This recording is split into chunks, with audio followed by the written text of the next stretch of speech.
I'm Jerry Jennings. I was mayor of Albany for 20 years. This year we celebrate 250 years of the Declaration of Independence. But between Philadelphia, where it was written and approved, and Boston, where the American Revolution was born, is New York's Hudson Valley, a crucial region for both the Patriots and the British.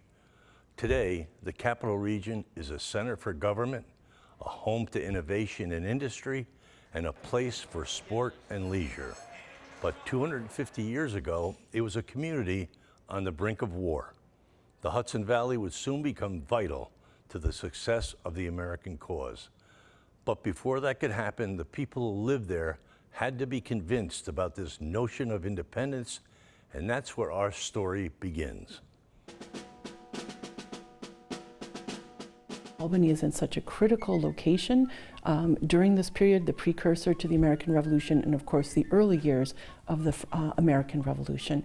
It's very vulnerable. It's a trade corridor. It's located geographically at the longest tidal river in North America. So by the 1750s, tensions between the British and French empires are really heating up, and there's kind of an expectation that conflict will arise again in the near future. At the same time, you have European colonists and settlers coming into the New York colony and settling west of Albany in Haudenosaunee lands, and oftentimes taking predominantly Mohawk territories and properties by illicit means. So the Iroquois Confederacy, or the Haudenosaunee, include 6 nations of the Mohawk, Oneida, Onondaga, Cayuga, Tuscarora after 1722, and the Seneca. And the Confederacy exists before Europeans settled in North America. So when Europeans begin to settle in the Hudson Valley, the Mohawk Valley, and what's now Albany, the Haudenosaunee Confederacy is already here. Several centuries before contact with Europeans, there was a period of warfare between the 5 nations, and a historical figure called the Peacemaker by the Haudenosaunee tried to bring an end to this period of warfare. Beginning in 1701, the Haudenosaunee are technically neutral in any conflicts between the British and the French. And it puts the Haudenosaunee in a position of pretty strong political and diplomatic power, because they're able to negotiate with the British and the French about what exactly they are and aren't willing to do. The Haudenosaunee are really militarily powerful. They're arguably one of the most militarily powerful entities on the North American continent in the 17th and 18th century. So in the lead up to the French and Indian War through the 1730s and 1740s, the Haudenosaunee are a really important player in diplomatic negotiations, in military negotiations, and economic trade. This area of New York has long-standing concerns of French and Indians coming down and invading through here. 1690 is the best documented case of the attack on Schenectady, and that came right through Saratoga, and everybody was certainly aware of that. And so the British basically tell the North American colonists that they need to figure this out and appease the Haudenosaunee and solidify this relationship with our indigenous allies. So basically they gave them an assignment: figure this out, find a way to work together, protect British interests in North America. We need to have a gathering, and of course Albany is very centrally located. Another key point is Benjamin Franklin, of course, is leading this. He's in his 40s at the time, so he's considered an elder statesman, and he observed how carefully the Iroquois Confederacy, or Haudenosaunee Confederacy, had these checks and balances. The Grand Council is made up of 50 different chiefs across the 6 nations. Each of those nations is independent of each other. The 50 chiefs can't just say, okay, we're going to do this or we're going to do that. They have to build consensus in their communities, and that takes a lot of negotiation. So during the Albany Congress, one of the delegates from Pennsylvania, Benjamin Franklin, proposes what he calls the Plan of Union. It is created in collaboration with the royal governor of New England or Massachusetts, but Franklin is the primary author. It calls for the creation of a kind of a federated union of the colonies for the common defense and for better coordination amongst the colonies. It would have had a quasi-legislative branch, a grand council appointed by each of the colonial assemblies, and then the president of this federation would have been a royal appointment. by the King of England. So Franklin, of course, in his heart, is a publisher. He's a journalist. He establishes a newspaper, he's a writer, and he understands the power of an arresting image. It's probably the most famous kind of political cartoon of the Revolutionary era, the Join or Die snake, this segmented snake with each of the segments labeled as one of the individual colonies. It is published in Franklin's Pennsylvania Gazette. He probably didn't draw it himself. I mean, it's striking, it's alarming. A snake that's been chopped, I mean, immediately you get the sense that it's gasping for air, it's ready to die. The Albany Plan of Union was a breakthrough for British North America because it showed colonists that they could work together, and they could work together outside the direct control of the British government. The British said no to the Albany Congress, and the other colonies also said no. There wasn't a colony that agreed with that. And in part, the concern about the Albany Congress was that it would take away the individual rights of the colonies. And for many in the British colonial authorities, if there was going to be kind of a unified leadership during a time of conflict, they wanted it to be a military commander and not necessarily a political appointee. So ultimately it goes nowhere, but some scholars argue that some of the kind of principles and ideas later resurfaced during the creation of the Articles of Confederation, and then eventually even some parts of it in the U.S. Constitution. The idea of the division of powers, the idea that smaller states should have representation, but population should also have an impact. So really the networks, alliances, and friendships that emerge during the Albany Plan of Union are absolutely the groundwork for what emerges about 20 years later.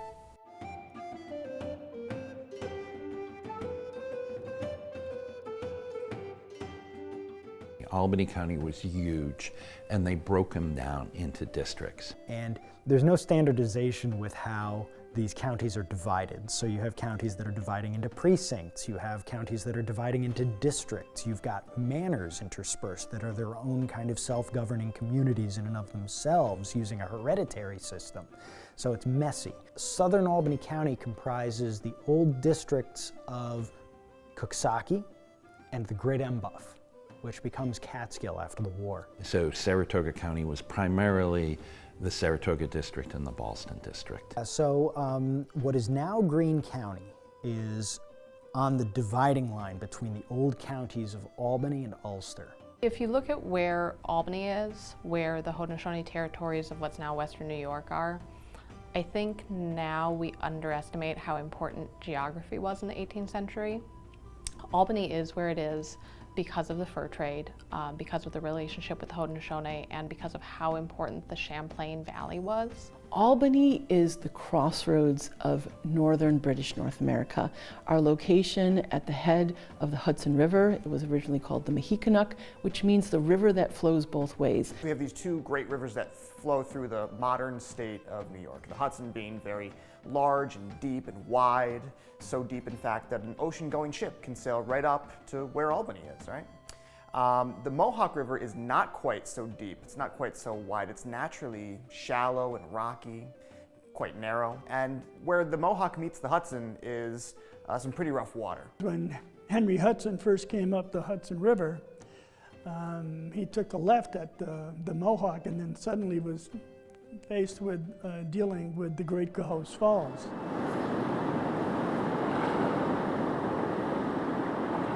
So, well, there's no way to get around that. So there's the King's Highway, they called it, from Albany to Schenectady.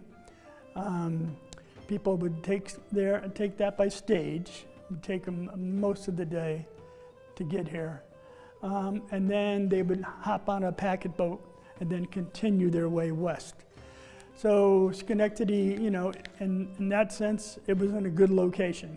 From Schenectady, you could get on the Mohawk River and head west into the unknown, really. In the 1770s, Schenectady was a surprisingly cosmopolitan place even then. Of course, the town itself began back in 1661 with primarily Dutch settlers, or at least people who were culturally Dutch, even if they were not ethnically Dutch. They spoke the Dutch language, they worshipped at a Dutch church. Slowly, and I do mean slowly, English people start to make their way to Schenectady. In fact, it's 1762 that there's enough English people in Schenectady for them to come together and build their own church, St. George's Church, which still exists to this day. But it's now the Stockade neighborhood was where the original community settlement was. For the longest time, we thought it was a four-wall enclosure that all the citizens lived in. We think that there was a fence up by the Binnykill, up by today's Western Gateway Bridge, that headed at an angle, kind of crossed State Street, and then it took a left and headed out toward the Mohawk River. Primarily, Schenectady, like most communities throughout colonial America, is an agricultural community. This part of New York State is an extremely fertile and productive agrarian district. Wheat was the big staple crop here, right? Wheat is good for bread, it's good for beer, you can make all kinds of good things out of wheat, and really just subsistence agriculture would be how most households made a living. Schenectady had a boat building community, which was pretty much destroyed during the Great Fire of 1819. But throughout much of the 18th century, it was quite active. They built boats that Benedict Arnold used up on Lake Champlain during the Revolution. There's great timbering opportunities.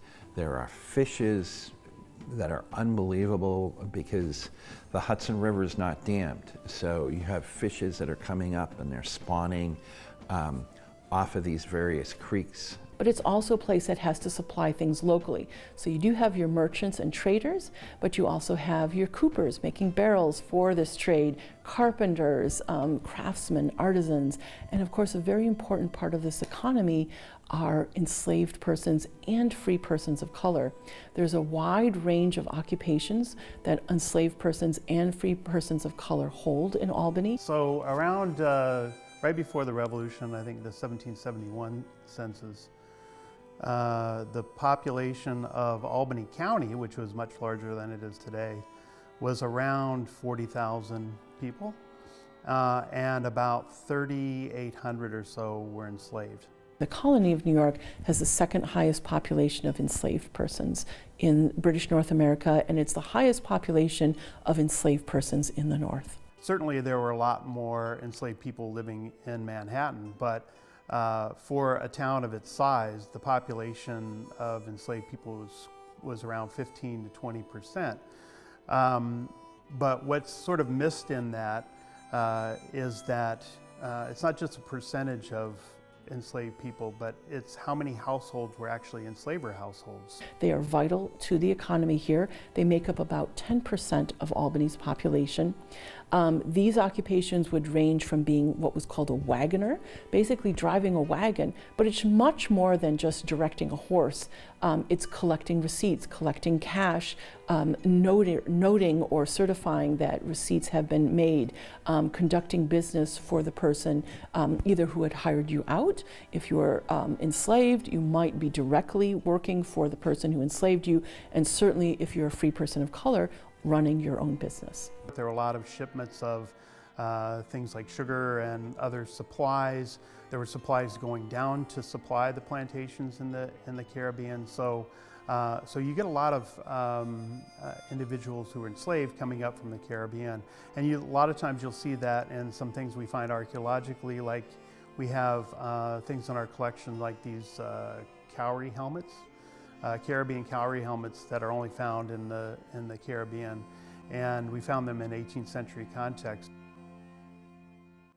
Well, this area of New York was particularly interesting because it was such an amalgamation of different people living in the same area. First off, you've got Anglo-Dutch colonists, people who may have English descent, who may have Dutch descent, people who have descent from the German states who are here, so there's a big cohort of Palatines who are living out along the foot of the mountains. You had settlements in Nobletown, which would become Hillsdale, and then slightly north of that, of settlers who were coming across the border, such as it was, from Massachusetts into what was perceived to be actually Dutch lands. And then you've got indigenous people. So you've got Lenape peoples who broadly we kind of identify them as the Catskill Indians and the Esopus, who speak dialects of Munsee and Mohican, who are living in this place within the context of their neighbors, and that's a really, it's something people are surprised by. So it's always been this very cosmopolitan area where people have to work together. They may not always like each other, but they have to work together to further trade. And there's a sophistication in Albany. The Northeast in the 1700s is a really complicated place. There's a lot of different indigenous nations in the Northeast of North America. In kind of what's now New York, it's mostly Haudenosaunee Confederacy territory. Now the Mohawks at this point had been kind of pushed to the margins of the Mohawk Valley by this influx of settlement.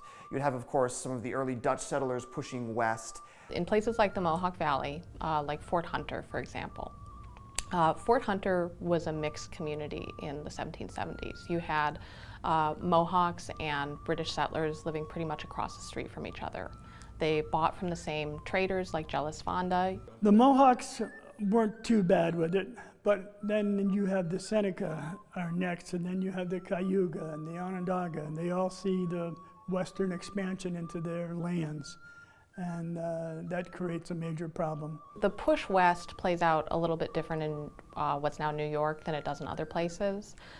You have real specific interest in speculation in land in the Mohawk Valley, other areas of western New York, from people like Washington, Ben Franklin, these large, really they're the billionaires of their day, and it becomes a really major point of contention. There was the diplomatic efforts of one Sir William Johnson, who had really kind of ingrained himself into Haudenosaunee society and did his best, I would argue, did his best to lighten the impact of European colonization on Haudenosaunee lands. He comes over here in 1738. His uncle has given him this huge tract of land. So he comes over here, becomes a very prominent individual. He is likable, he is smart, he knows how to deal with the Indians. He feels comfortable moving out of the city and moving further west to Fort Johnson, just outside of Amsterdam, and then eventually Johnson Hall. He's first knighted for his efforts by the British King. He's leverages it into a formal military and diplomatic post, and he is responsible for a lot of very big government contracts. Before 1756 and the creation of the Department of Indian Affairs, William Johnson is just kind of a guy. We call him the Superintendent of Indian Affairs for New York. So he had a lot of power. He was always fair in his dealings with the Mohawks and all the Indians, but mostly the Mohawks are the ones he had to deal with. He had a pretty good relationship with the Cayuga and the Onondaga. He didn't always have a great relationship with the Oneida, and that directly affects the course of the American Revolution. Of course, when he dies on the eve of the Revolution, we historians love to talk about what would have happened if William Johnson hadn't died. Maybe the British would have won the Revolution because he would have, had all the Indians fighting against the Patriots, and he was a loyalist. He's a really key figure with the 1768 Treaty of Fort Stanwix, in which there's essentially a promise to keep white settlement east of a certain line, very similar to the 1763 proclamation line that's better known. A proclamation drawing a line along the western colonial frontier by which white European colonists were not permitted to settle beyond, basically creating a western border for the North American colonies. If settlers were to move into the West, into territories of new indigenous peoples, of course those indigenous people might resist, they might fight back, they might raid these new settlements, and the British really didn't want to have to deal with that, that headache of sending more troops to frontier areas to patrol and to secure these frontiers. But this proclamation line is oftentimes ignored by many American colonists. This becomes one of the points of grievance that is listed in the Declaration of Independence in 1776.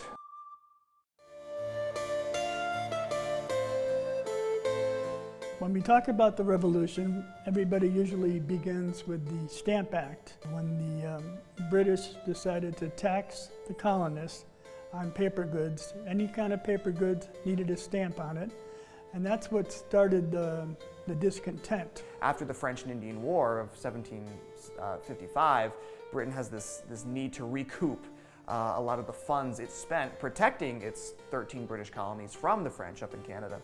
And so they start raising these taxes. The British passed what are called the Intolerable Acts early in 1774, and although those are primarily aimed at punishing Massachusetts, Albanians are impacted. They're impacted by these restrictions on trade. It was the whole taxation without representation, and they felt like they didn't have a voice. The colonies would protest against a certain tax, and then the British would overreact and try to punish the colonies for their resistance. And I think it was really that kind of back and forth of protest and kind of cracking down on behalf of British authorities that really started, to get people in colonial America to think that, gosh, maybe this British Parliament doesn't have our best interests in mind.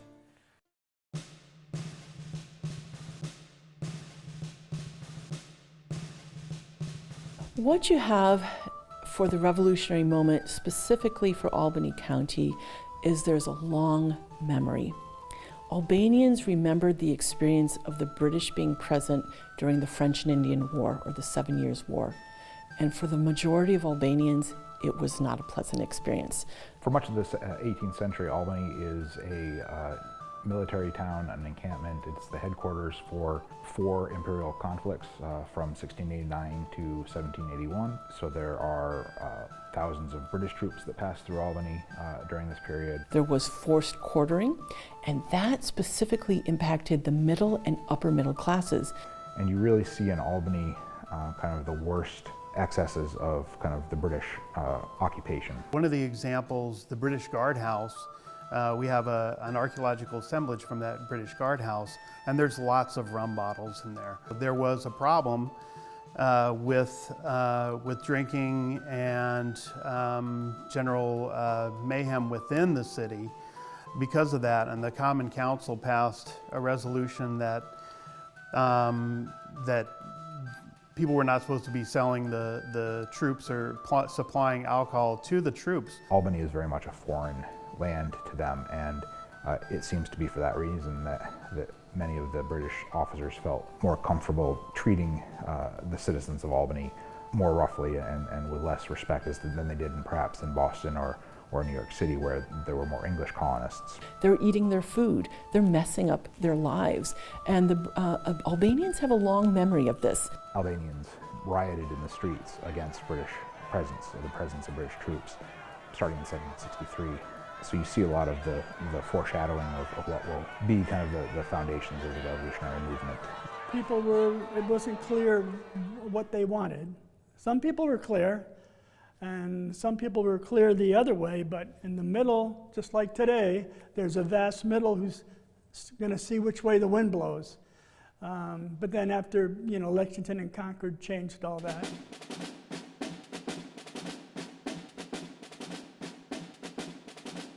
So as the first shots happen at Lexington and Concord in April of 1775, you see this transition to, okay, this is no longer just a protest against British rule, like British soldiers have been killed, American colonists have been killed. Virginia calls for the establishment of committees of correspondence to coordinate actions amongst the various colonies.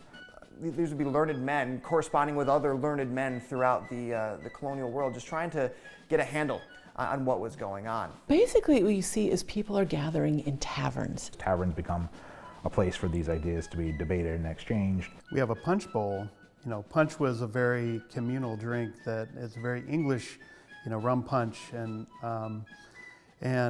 we have a punch bowl, and the bottom it says Pitt and Liberty. So for as a homage to William Pitt and against the Stamp Act.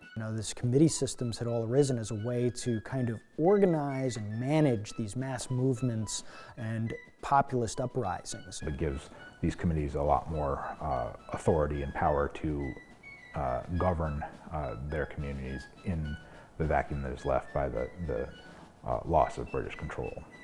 They end up worrying about things like making sure that the poor people of the town who pass away are being buried. They're worried about making sure that the taverns are getting their licenses to operate.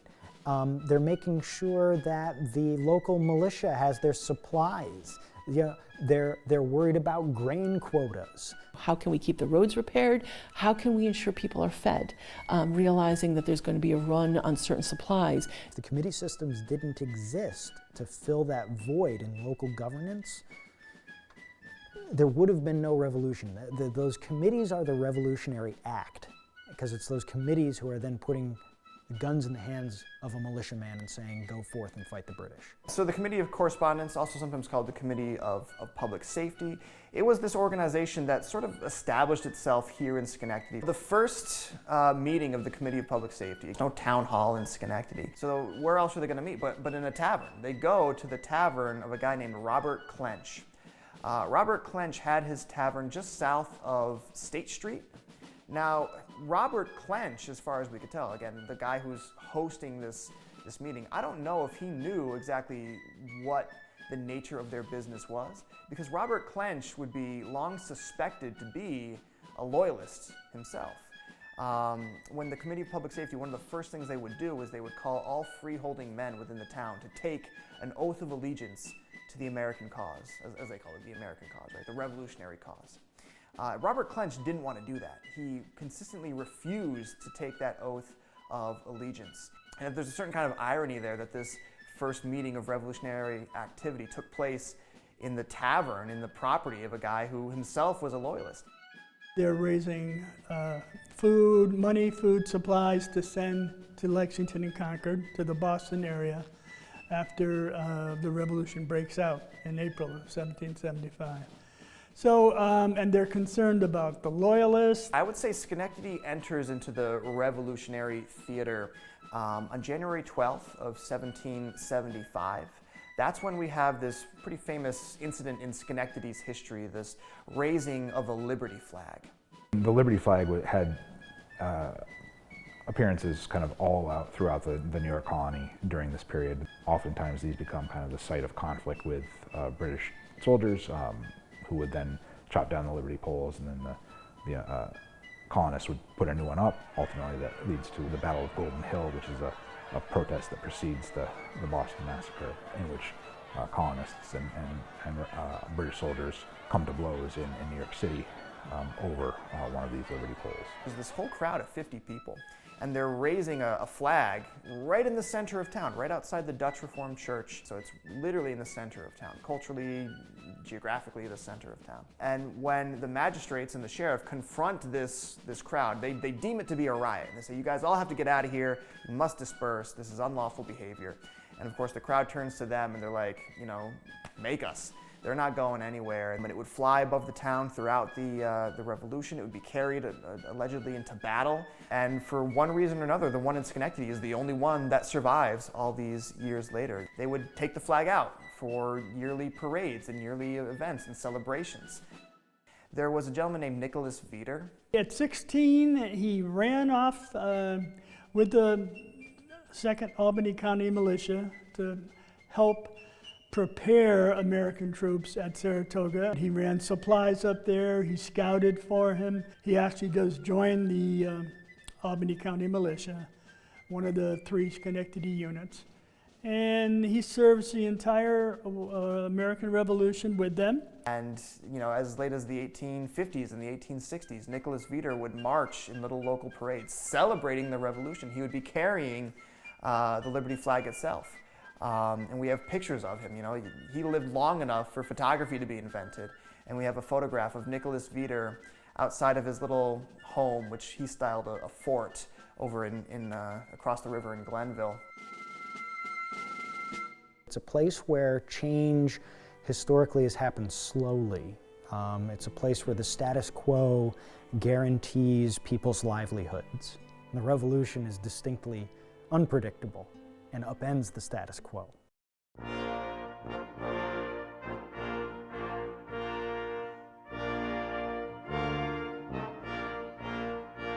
So the general rule of thumb for scholars is that you kind of have the rule of thirds. You've got a third of people who are ardent patriots, who are participating in the revolutionary cause. You've got a third of people who are Tories, who are aligned with the crown. And then you've got a third of people who just don't want to get ambushed in the middle of the night and would really like it if nobody burned their crops. They also start to observe, and you might say surveil, their neighbors. Who is a loyalist? How do we keep tabs on them? Making lists.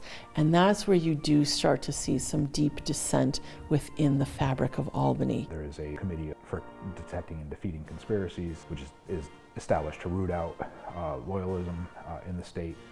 They investigate about 2,000 people in Albany County. The Committee of Public Safety would, in many cases, really surveil and curtail the actions of these loyalists, or these Tories, as they call them. Sometimes they would send them to jail in Albany. There was an instance where the family of Van Ness, Abraham Van Ness, was attacked by a group of loyalists. They had a son who had been serving as a captain in the militia for the Patriots who had come home, and a group of Tories went to the homestead and proceeded to break in and rob the family, and then they pulled Captain Van Ness out of the house, and while they were sort of deliberating what they thought they should do with him, somebody just decided to shoot him, and they murdered him. There are some cases of tar and feathering. There are some houses burned. But that was also happening on the Patriot side as well, where they would rob people and shoot people. And that was part of the problem, is that you never knew who was knocking on your door. Were they one side or the other? By early 1775, what's happening is these committees are calling for the local districts to sign more or less oaths of allegiance to the new revolutionary, not government per se, but the new revolutionary committees that have arisen to fill the vacuum of British rule. So the Oaths of General Association are adopted by the New York Provincial Congress, which takes over for the Colonial Assembly after the Revolutionary War breaks out. They pledge to support the Second Continental Congress and to oppose British policies and excesses, but they don't go as far as actually calling for the separation of the colonies from British rule. It is a revolutionary act, but it's also one that for anybody who wanted to, save their skins, probably would have signed. It's something, if you were the only Tory in your neighborhood, you better show up to sign the Articles of Association, otherwise they were going to knock on your door in the middle of the night. And some people had that happen. I would say in Saratoga County, most of the people signed with their allegiance. Not everybody. Some people, I'm sure, were bullied into siding one way or another. But we see various accounts of people who did not sign and then suffered because of that. And that's what the Articles of Association signed in Coxsackie are. It's the people in Coxsackie and the people in part of Catskill too, the Great Embuff District, they're all getting together and they're signing this document. And so the Articles of Association in Coxsackie are based on a form letter that is mailed out after Lexington and Concord by these groups that have arisen to take control of what's like the provincial capitals. We, the freeholders and inhabitants of the Coxsackie District in the county of Albany, being greatly alarmed at the avowed design of the ministry to raise a revenue in America, and shocked by the bloody scene acting in the Massachusetts Bay, to adopt and endeavor to carry into execution whatever measures may be recommended by the Continental Congress for the purpose of preserving our Constitution and opposing the execution of several arbitrary and oppressive acts of the British Parliament until a reconciliation between Great Britain and America on constitutional principles, which we most ardently desire, can be obtained. Dated at Coxsackie, the 17th of May, in the year of our Lord 1775. And that's the dialogue that's happening across the 13 colonies right up until the Declaration of Independence is signed. A document like that is a polarizing thing. That is the thing that is going to drive a wedge between you and a neighbor who have a political disagreement. Leonard Bronck, the Bronck family, who are one of the original culturally Dutch landowners to live in this area. They get their land here in the 1660s. Leonard Bronck, who is an ardent patriot, who is participating in the revolutionary cause. We have his personal correspondence, and on the back of a letter that he's received from a guy named Samuel Van Vechten, who later becomes a leader of the local militia here. On the back of a letter from Samuel Van Vechten, he's got questions about whether or not the association should be signed, and he's making notes for himself, whether the time is right, you know. And by contrast, a guy like Samuel Van Vechten, you know, he's been out already reviewing the local militias in this region of the Hudson Valley, and he's saying, you know, it's go time. You know, people are grabbing their guns, and Leonard Bronck is kind of sitting there hand-wringing, wondering, you know, is now the time to strike? Kinderhook, where the Columbia County Historical Society is based, is really interesting because it was freehold, which meant that they were not beholden to the Rensselaers or to the Livingstons for their land. They were truly free. Whereas the people who were either working for the Rensselaer or the Livingston estates, they were tenant farmers. And their land rights in many ways are being maintained through the law of British sovereignty. So all of a sudden, if you have this revolution, you don't know what's going to happen. And I think that that's probably a lot of what really facilitated the hotbed of Tory activity that this area is known for. There's a document that is actually from Rhinebeck and is mostly signed by German Palatines who were living in that area. But they signed in 1776 and they declared themselves as the true subjects of King George. It's not an official document at all. In a lot of ways, it comes across as the kind of thing a bunch of guys at a tavern would draw up one night once they've had a couple drinks. Just everyday, regular individuals. No one, I mean, mostly family members. You have a lot of the same surname, so you'll see groups of men who are all from the same family who signed. You know, and that's interesting too, because this conflict tore families apart. One brother would be a patriot and the other would be a loyalist, and there would be that level of conflict.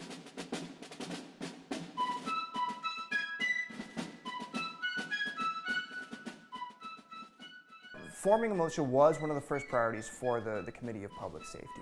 It, not only just to respond to any hypothetical military action taken by the British government, but also, again, just sort of, you know, policing the town itself, policing perhaps the loyalists that might be amongst the people of Schenectady. And the Albany County Militia is huge. It's at least 17 regiments, and a regiment is about 300 to 400 men. But as the revolutionary conflict starts to gain steam and spiral, these companies would go out to support other actions being taken by revolutionary forces. Like when Fort Ticonderoga was seized. There is a British garrison at Fort Ticonderoga on the New York side of Lake Champlain that is fairly lightly defended, but it has a lot of cannons. The Continental Congress authorizes an expedition out of Massachusetts led by Benedict Arnold, and a separate expedition led by Seth Warner, Ethan Allen, and the Green Mountain Boys. So they launched their expedition, captured Ticonderoga in May of 1775, and then Henry Knox, a bookstore owner from Boston, will be sent by George Washington to retrieve 60 ton of cannons from Ticonderoga to bring to the army that is in Boston in the December of 1775. Which really kind of sparks the kind of first American victories of the Revolution. So the militias and the organization starts in the fall of 1774, but then it goes from being a philosophical in a paper army to reality after Ticonderoga. In June 1775, George Washington is placed in command of the Continental Army. At the same time, on the same day, Philip Schuyler is named a Major General in the Continental Army and is placed as Commander-in-Chief of the Northern Department. Philip Schuyler was raising an army because we knew something big was coming down the road. That's why the Albany County Militia was formed. The Schenectady units all served at the battles of Saratoga, and then they served throughout the war. So he had a lot of experience in kind of the logistics of war, of getting supplies, of moving troops, and eventually he's ordered by Congress to organize an invasion of Canada at the end of 1775. The invasion started off pretty well. It ended up capturing Chambly, then St. John. They tried to siege Montreal, and that was not successful at all. The siege continues, but the British send in reinforcements. 3 large ships come with soldiers. The American army has real problems, not only with their leadership, but there's a smallpox epidemic that breaks out.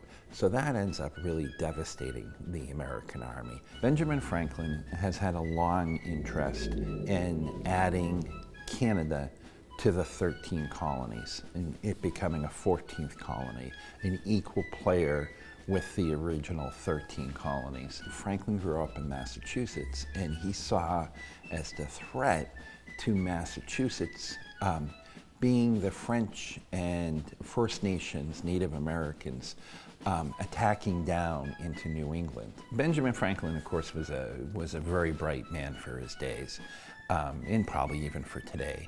And he saw this threat, and he saw this as an opportunity. He originally comes up by boat to Albany, and he spends some time, a short period of time, at the Schuyler House. We have a late snow storm, 6 inches of snow in April. The Hudson River is at its peak with water coming down from the Adirondacks, and they get stuck here. And Benjamin Franklin is not feeling well. He describes himself as having boils, the gout, and something called the scruff. When Franklin gets up to Montreal, he is welcomed by Benedict Arnold and some of the other generals, but Franklin can see that they're not in a good place. The French Canadians don't want to meet with him, and he only stays there for 11 days. And then he's like, I'm heading south. I'm going back to Philadelphia. And so when he returns from this, his next role is to edit the Declaration of Independence. And then afterwards, he gets sent off to Paris to make an alliance. And one of the things that he picked up in Canada was that it really takes negotiations, it takes some public relations, and he, of course, was a printer.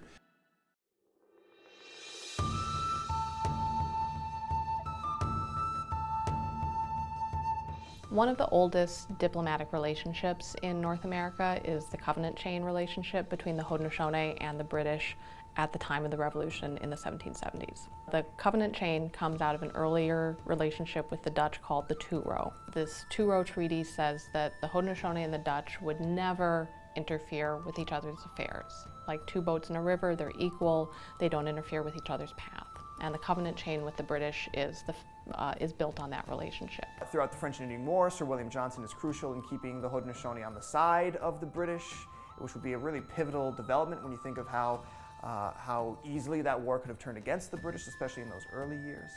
But Sir William dies just before the American Revolution begins. The mantle is passed to his next of kin, including his son, Sir John Johnson. John Johnson is not nearly as likable. By this time, the Patriots and the Loyalists are in a constant war to keep the Indians friendly, keep the Indians on their side. The British were very concerned with holding the Champlain Valley because it's basically like the highway system of 18th century North America. And there was real concern that if you could hold the Champlain Valley, you can cut off the problematic Massachusetts problem or Boston problem from the rest of the colonies who were more easily controlled to British eyes. So 1775, one of the first priorities of the Second Continental Congress is requesting Haudenosaunee neutrality. And then within the month you have Philip Schuyler making this speech to the Haudenosaunee, basically begging them to stay neutral because they're so militarily important. From the Haudenosaunee perspective, this conflict over taxes and representation, it's kind of an internal familial struggle in some ways. Well, I would say the strongest advocates for Haudenosaunee neutrality would be the Haudenosaunee themselves. The leaders of the Iroquois Confederacy, they could see that getting involved in this fight between the American colonists and the English would be a disaster for them. They had lost people back in the French and Indian War. They didn't want to see that happen again. They'd lost so much land already. And in '75, the Haudenosaunee Confederacy, this is a grand council that's held at Onondaga among all of the Six Nations chiefs, they do declare neutrality. But George Washington writes about this a little bit in late 1775. He writes basically that he doesn't think that neutrality will hold for very long because it becomes pretty obvious that the Haudenosaunee are very invested in keeping their relationship with the British, and also that they distrust American promises to honor their land title. This actually causes a really important break in the Haudenosaunee Confederacy. The Oneida had been very unhappy for a very long time with Sir William Johnson. After his death in 1774, the Oneida formally ally with the Americans because they don't really trust British promises to protect their land title. The other Six Nations are much more skeptical than that. The Mohawk are the most kind of British leaning at the time. They're kind of the center of British diplomacy to the Haudenosaunee, and the Mohawks break for the British formally pretty early.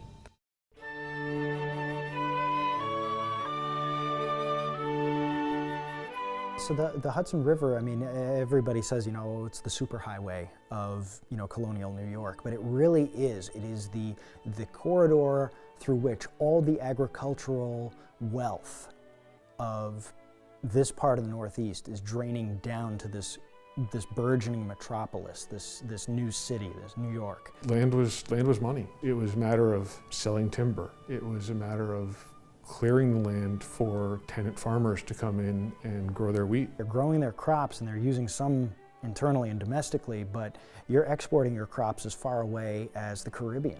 Most of the food that feeds the Continental Army for years during this conflict is being grown in this part of the Hudson Valley. Where the Vanderbilts had currency, hard funds and currency, the Livingstons had the land, and the money came from the land. You'd think of George Washington as being a large landowner, and his plantations were a fraction of the size of Livingston land. Both sides of the river, between New York City and Albany, makes them really important to the revolutionary movement in New York.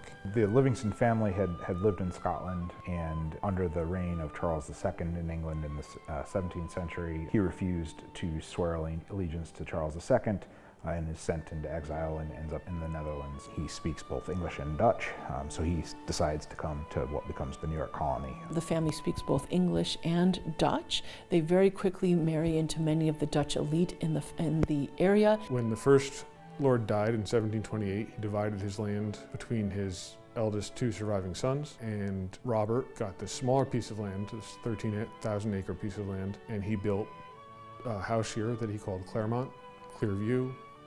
It was a Georgian manor house, about 40 by 40, basically 4 rooms on the ground floor with a hall, and the same thing on the second floor. In 1770, Robert Livingston, the Chancellor, built his own house, which was nearly a copy of this, and he called that Belvedere. The important thing to know about the Livingstons is just, like, we see them now as kind of being these kind of, powdered wigs kind of people, stuffy, sitting around having tea in their smoking rooms. These members of the landed gentry who are the movers and shakers, but these are also people who are being directly affected by the conflict. He was born in New York City because the Livingstons of Claremont followed the season. He's enrolled at King's College, which becomes Columbia University after the war. The Chancellor would go on to become the Recorder of the City of New York, which is somewhere between a Secretary of the Governing Council and a Vice Mayor. But he resigns that post in '73 because he doesn't feel he can serve in a British government anymore. And he's chosen for the Continental Congress in 1775 on April 23rd. They were meeting in New York City at the time, and April 23rd is the day the word of Lexington and Concord, which had happened on April 19th, reached New York City.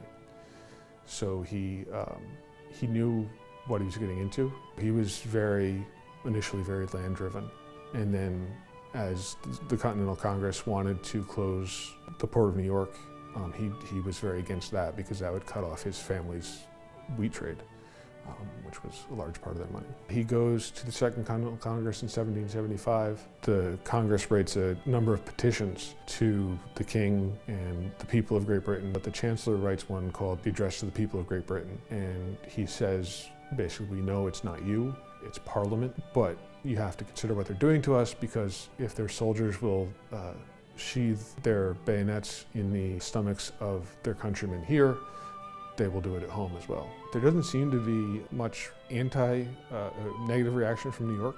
One of the most negative reactions comes from John Adams, who says he believes the address will please some of the ladies, but no one else will listen to it. He's a drafter of the Declaration. He's helping with the process to create American independence. That committee of 5, Jefferson, Adams, Benjamin Franklin, the Chancellor, and Roger Sherman. There's very little record of that committee. And in between Jefferson's first draft and the draft that was presented to Congress, there were 16 changes, and 9 have been attributed to either Adams or Franklin. So that leaves 7 that could possibly be attributed to the Chancellor or Roger Sherman. The committee presented the Declaration to Congress. The Chancellor supported it, and we see as he stays in Congress July 2nd when it's approved, and July 4th when John Hancock signs it. The vote for independence, it's 12 colonies are for it, none are against it, and New York abstains. He leaves Philadelphia on or about July 6th to go back to find where the New York Assembly is meeting and get them to change their minds about independence. And unfortunately, he doesn't make it back in time before the vote. After July 9th, they were able to change their vote to affirmative rather than abstain. The Chancellor never signed the Declaration, but his cousin Philip did. Philip was a member of Congress and signed the Declaration on August 2nd with most of the other congressmen. Philip is the son of Philip, the second Lord of Livingston Manor. He's born in Albany. He spends much more of his time in New York City.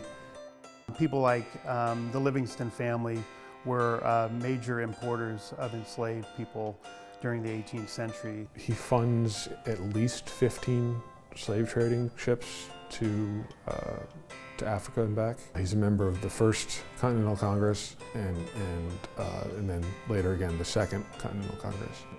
The only person that had to sign the Declaration of Independence was John Hancock. He was the President of Congress. He signed it on the 4th when the fine copy was made. The majority of the signatures come on August 2nd.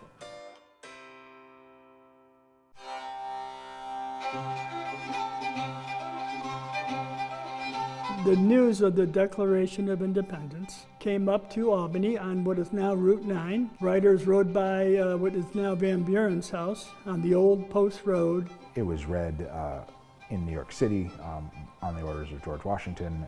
And they immediately went to Bowling Green, and there was a large lead statue of King George, a mounted statue of King George on a horse. And they pulled it off its pedestal and broke it up into pieces. Every major city in the colonies was provided a copy to be read out loud. After the Declaration is done, it's sent out to the countryside. It is read, it's shared around. It's read to the troops up at Ticonderoga.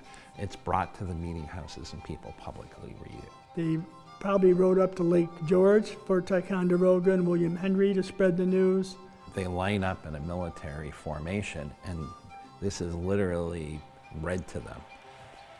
They end up giving it a grand huzzah because they're excited.